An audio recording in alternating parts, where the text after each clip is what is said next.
እነዚህን 4 ባህሪያት ሳይረፍድብህ በጊዜ ቀይር። ያለበለዚያ ምን አይነት ሰው እንደምትሆን ልንገርህ። በጣም ብዙ ሰዎች ተመልክታቸዋል። እድሜያቸውን ሲጠየቁ መናገር የማይችሉ የሚያፍሩ፣ የሚሸመቀቁ ሰዎች ለምን ይመስላቸዋል? በእድሜ ካልሰራህበት፣ ማሳካት ያለብህን ግብ ካላሳካህበት እድሜ ዝም ብለህ እንዳባከከው ይሰማል። ስለዚህ መናገር አትችልም። ስለዚህ እድሜህን በድፍረት ደረትህን ነፍተህ በዚህ እድሜ እኮ እንደዚህ አድርጌያለሁ ብለህ የምትናገርበት እድሜ እንዲሆን ከፈለክ እነዚህን ወደኋላ ስኬታማ እንዳትሆን፣ በራስ መተማመን እንዳይጨምር፣ ወንድ እንዳትሆን የሚጎትቱ እነዚህ 4 ባህሪያትን ምን ማድረግ መቻል አለብህ? ማስወገድ መቻል አለብህ። አምና የነበርክበት አምና የቆምክበት ላይ አሁን ቆመ ከሆነ ጥያቄ መጠየቅ መቻል አለብህ።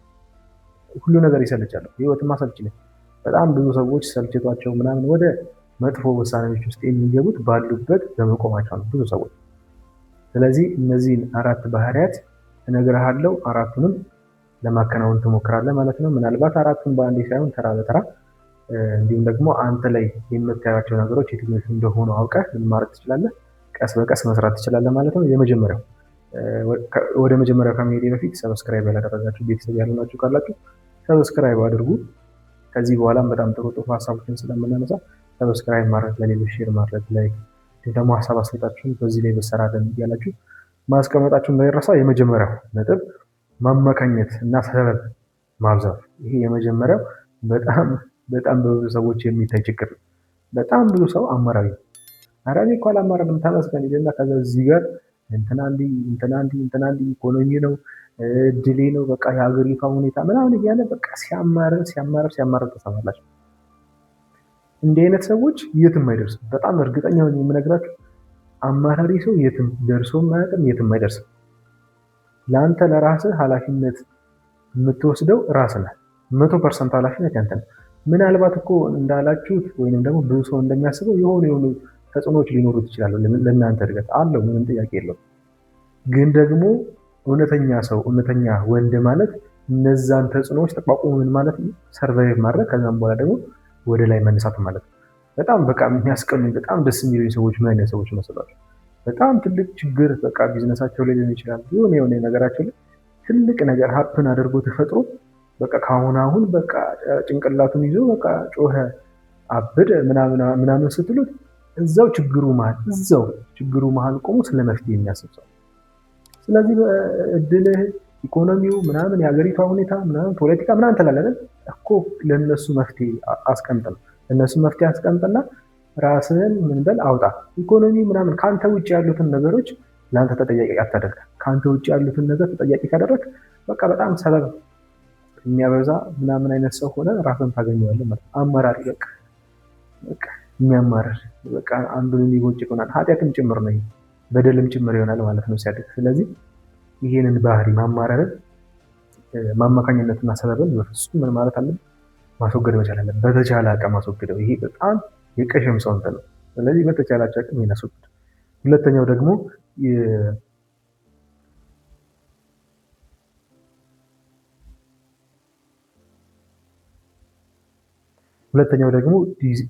ሁለተኛው ደግሞ ጊዜህን በአጭር ደስታዎች ማባከን።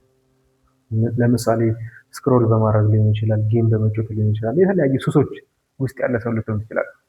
ስለዚህ ጊዜህን አጫጭር ደስታ የምትገዛልህ ነገር ላይ የምታባክን ከሆነ ለትልቁ ዓላማ መቆም መቻል አትችልም። በጣም ብዙዎቻችሁ ትረዱኛላችሁ። በጣም ምናልባት ከ20 ዓመት በኋላ እንዲሆኝ ከ10 ዓመት በኋላ እንዲሆኝ በጣም ትልቅ ፕላን ያላችሁ ሰዎች ሆናችሁ ግን ደግሞ የአንድ ቀን ውሏችሁ ለዛ ፕላናችሁ በጣም ትልቅ እንትን አለው፣ አስተዋጽኦ አለው። በጣም መጥፎ ቀን በሱስ ውስጥ ተዘፍቃችሁ ስክሮል ስታደርጉ ጌም ስትጫወቱ ምናምን የዋላችሁ ጊዜ የ20 ዓመት የ30 ዓመት የ10 ዓመት እቅዳችሁ የዛኑ ቀን ዱቄት ሲሆን ታያታላችሁ። ተስፋ ትቆርጣላችሁ በራሳችሁ። ይሄ በተደጋገመ ቁጥር ከዛ በኋላ ያንን ኢንቫይሮንመንት ለምዳችሁ እዛው ትቀራላችሁ ማለት ነው። ስለዚህ በተቻላችሁ አቅም በአንዴ በቃ አደገኛ ጸደይ ሰው ለመሆንም አትሞክሩ። በቃ ሙሉ ቀናችሁን 24 ሰዓታችሁን ትራክ አድርጋችሁ በቃ ራሳችሁን ግደር አታስጨንቁት። ቀስ በቀስ እንቁላል ቀስ በቀስ አለ። ስለዚህ ቀስ በቀስ ጥሩ የሚባሉ ሀቢቶችን እየገነባችሁ መጥፎ የሚባሉ ሀቢቶችን ደግሞ ከእናንተ እያስወገዳችሁ ጥሩ የሚባል አይነት ማንነት መፍጠር ትችላላችሁ ማለት ነው። ሁለተኛው ነጥብ እሱ ነው። ሶስተኛው ደግሞ ለሴት ወይንም ደግሞ ለሰው ብለህ አትኑር። የሰማኝ ነው። ከሰው የሆነ አፕሮቫል ፍለጋ ብለህ ስትሰራ ስትገበጣጡ እንደው ዘዴ አንተ ነህ ያንተን ህይወት የምትኖረው ኑሮውን የምትኖረው አንተ ነህ። ስለዚህ ከሰዎች የሚመጣ ጎበዝ ምናምን መባል ፈልጋችሁ የምትሰሩ ከሆነ እነዛ ሰዎች የሌሉትን እናንተ አልጋችሁ ላይ ናችሁ ማለት ነው የምትገኙ። ስለዚህ ጉልበትን ጊዜን ለማይገባ ሰው አሳልፎ መስጠት አያስፈልግም። ጉልበታችሁን ጊዜያችሁን መጀመሪያ ራሳችሁ ላይ ትኩረት አድርጎ ራሳችሁ ላይ ኢንቨስት አድርጉና ከዛ በኋላ ስለ ራሳችሁ ስትሉ ይህ ስራችሁ ደግሞ መጥፎ የሚባሉ ስራዎችን ስሩ። ከሰው ምንም አትጠብቁ።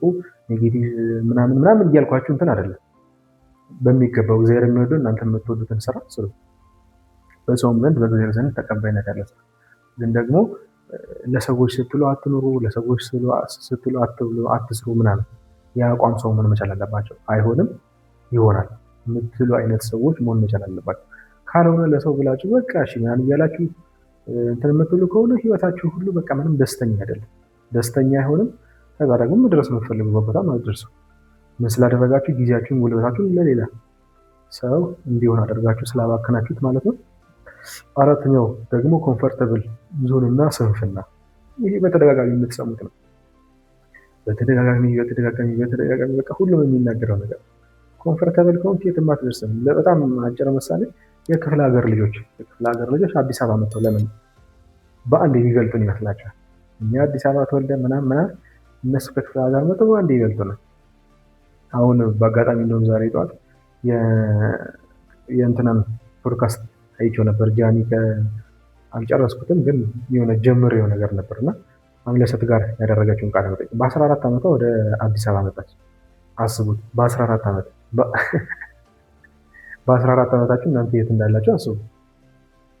በ14 ዓመቷ መጣ። ከዛ በኋላ ምን ያክል ከባድ ጊዜ ሊሆን እንደሚችል አስቡ። ስለዚህ አንድ ሰው ኮምፈርተብል ባልሆነ ቁጥር ከዛ ነገር የመውጣት እንትኑ ፍላጎቱን በጣም ከፍተኛ ይሆናል። የሚወጣበት አቅምም በቃ ፍንጥር ብሎ ነው የሚወጣው። በተመቻቸ ህይወት ውስጥ ካለ ምናልባት የተመቻቸ ስላችሁ በጣም ሊግጀሪ ምናምን ላይሆን ይችላል። የእናተ ሽሮ ተመችቶ ከሆነ በቃ ከዛ ልትወጣ አትችልም። ስለዚህ አሁን እኔ በጣም ነገ ላይ ሳስብ ነገ ኢትዮጵያ ውስጥ በጣም ትልቅ ደረጃ ይደርሳሉ፣ ኢኮኖሚ ውስጥ ከፊት የሚታዩ ሰዎች ይሆናሉ ብዬ የማስባቸው ምን አይነት ሰዎች መሰላችሁ? አሁን ላይ እናንተ ተኝታችሁ ሌሊት ሃይላንድ የሚሰበስቡ ልጆች አሉ አይደል? ከደቡብ አካባቢ የመጡ ምናምን ልጆች ሌሊቱን ሙሉ ሲሰበስቡ የሚያደርጉ ከውሻ ጋር እየታገሉ ውሻው በቃ ያሳልፋቸው የማይታቸው ከሆነ ምናምን ከዛ ሌሊት ጋር ታገሉ ምናምን ሃይላንድ የሚሰበስቡ እነሱ ነገ ምናልባት አሁን አንተ ስታለፈ ምናምን ልትጸየፈው ትችላለህ። ማዳበሪያው እንዳይነካ ምናምን እሱ እንዳይነካ ምናምን ነገ እሱ ነው የሚጸየፍ። ስለዚህ በተቻላችሁ አቅም ራሳችሁን ከኮምፎርት ዞን አውጥታችሁ እና ስንፍናን ማስወገዳችሁ ጭክን ብላችሁ ለተወሰነ ጊዜ ጭክን በሉ። ከቤተሰብ መለየት ካለባችሁ ምናምን እንደዛ አድርጉና ሞክሩት። እና ለዛሬ ያነሳነው ሀሳቦች እነዚህ ነበሮች። ከነዚህ ከአነሳናቸው ከአራቱ መካከል የትኛው የበለጠ ኢፌክቲቭ ነው ብላችሁ ታስባላችሁ? ወይንም ከሰራላችሁ የሰራላችሁ የትኛው የሚለውን እሱን ኮመንት ላይ አስቀምጡልኝ። ቪዲዮን ከወደዳችሁት ላይክ ማድረግ፣ ለሌሎች ሼር ማድረግ እንዳይረሳ። አመሰግናለሁ።